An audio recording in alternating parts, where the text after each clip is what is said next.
So guys, so tanawon tadi guys usa ka video ba nga grabe naman kayo gidumog na magini si Elias. Di na gid maasi-asi ba. So kabalo man gyud ano nga kada concert ni Elias is daghan gyud mo picture, daghan gyud mo halok.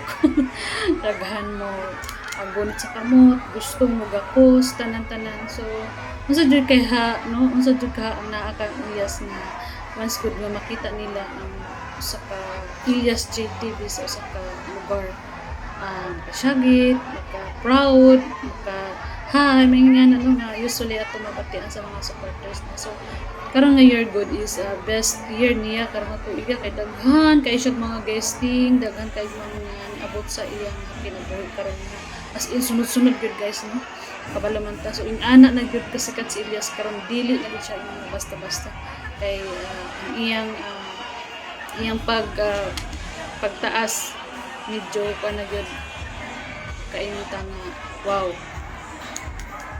grabe as in bungogon gyud ka bisan asang lugar.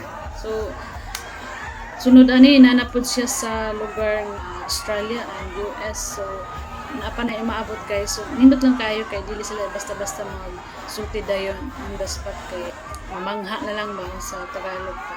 So good job Elias.